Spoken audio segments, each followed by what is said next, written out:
Que alegria estarmos juntos mais uma vez para dar esses passos na vida espiritual, da qual você é o nosso convidado, sempre podendo acrescentar algo mais através da vida desses santos que nos dão ali uma luz do caminho espiritual da qual podemos também seguir.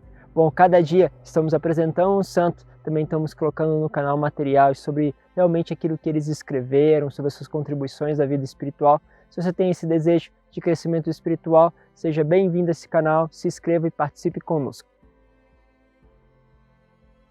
O testemunho de hoje é de São Justino, filósofo e mártir. Ele é mais conhecido pelos padres apologetas do século II.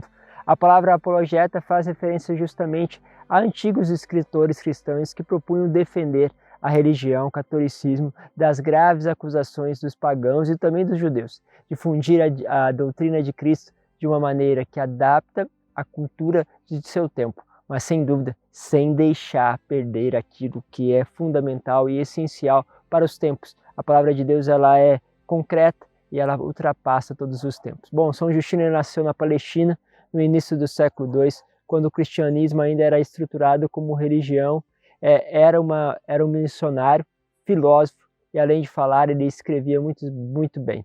Ele foi educado, se tornou um dos melhores escola do seu tempo, cursou filosofia e se especializou, sobretudo, naquilo que é as teorias de Platão. É um grande filósofo, da qual cada um de nós também pode se aprofundar um pouquinho e descobrir algumas riquezas. Possuía também uma alma assim, eremita e abandonou a civilização para viver na solidão. Foi nessa fase de isolamento que ele recebeu a visita de um misterioso ancião que lhe falou sobre o Evangelho, as profecias, o seu cumprimento, com a paixão de Jesus, abalando suas convicções. Olha que interessante. Então ele estava lá no seu isolamento, como eremita, morando sozinho, e ali aparece este homem, esse ancião, que vai lhe propor, que vai lhe ensinar, que vai derramar sobre ele estas graças também do ensinamento da vida cristã. Quantas vezes nós ali na nossa solidão somos visitados, seja através de um vídeo, seja através de uma missa, de uma formação que vimos, de realmente livros que chegam até as nossas mãos e vai trazendo para nós aquilo que é essencial e importante. Vamos sempre aproveitar essas visitas que Deus nos faz. Assim, anos depois, Justino acompanhou uma sangrenta perseguição aos cristãos, conversou com outros deles e acabou convertendo-se, mesmo tendo conhecimento das penas e execuções impostas para aqueles que seguiam a doutrina cristã. Ele foi batizado na cidade de Éfeso, uma cidade conhecida justamente por ser uma das cartas que São Paulo escreve a essa comunidade. Então, quando o filósofo substituiu a filosofia de Platão pela verdade do Cristo, tornou-se historicamente o primeiro padre da igreja que sucedera aos padres apostólicos dos primeiros tempos.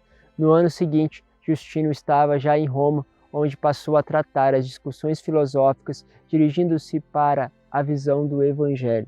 É interessante porque nós temos uma passagem aqui dos padres apostólicos, para aqueles padres que vão trabalhar justamente depois que aí entra a dimensão onde Justino se encontra. Os apostólicos são padres que, entre aspas, conviveram com os apóstolos, tiveram um ensinamento baseado ali na comunidade onde os apóstolos fundaram. Então, alguns, os apóstolos tiveram convivência com Jesus, os padres apostólicos tiveram convivência com os apóstolos. Depois veio esta próxima geração que já não teve a convivência direta com nenhum dos apóstolos do Senhor. Para Justino, a visão de Deus era a finalidade da filosofia, mas qual corrente de pensamento é capaz de chegar pelo menos perto dessa dimensão?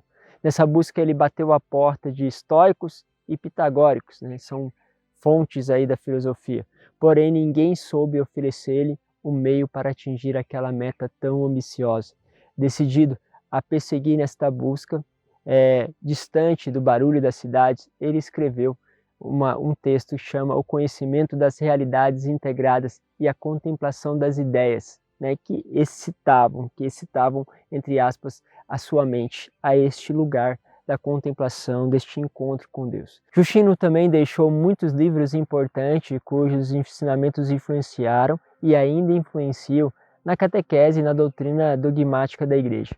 Embora tenha alcançado nossos tempos apenas 3 das suas apologias, a mais célebre delas, o Diálogo com Trifão, seus registros abriram caminhos, a polêmica também, a questão anti-judaica da literatura cristã, além de fornecer-nos importantes informações sobre aquilo que era vivido no rito e na administração dos sacramentos dentro da igreja, naqueles primeiros tempos da igreja primitiva. Ele foi bem sucedido em todas as discussões filosóficas, conseguiu converter muitas pessoas influentes, ganhando assim também muitos inimigos, principalmente a ira dos filósofos pagãos Trifão e Crescêncio. Este último, após ter sido humilhado pelos argumentos de Justino, cometeu a vingança e o denunciou como cristão ao imperador, então Marco Aurélio. Era realmente esse caminho de questionamento, aonde ele percebia as falhas e os limites da filosofia daquele tempo. Justino assim foi preso como ateu, isto é, aquele que estava como inimigo do Estado, assim foi levado a julgamento e não se dobrou diante das ameaças, acabou sendo flagelado e depois decapitado junto com outras pessoas que com ele testemunharam a fé em Cristo. Levou até ao cume do amor, essa dedicação que ele tinha à palavra, aquilo que era o conhecimento. E essa herança permanece até hoje, né? Quantas coisas, sempre lembro isso a vocês. Quando nós falamos da doutrina católica, nós estamos falando realmente de sangue de mártires, de pessoas que morreram na convicção de que o que eles estavam doando, deixando para a humanidade, era tão importante, da qual valeria doar a sua própria vida. Por isso é interessante quando nós lemos assim a doutrina da igreja, percebermos que atrás ali existem grandes valores, grandes sofrimentos e, lógico, muita discussão para chegar a um ponto de vista da qual a igreja se declara ali como uma fé para todos nós.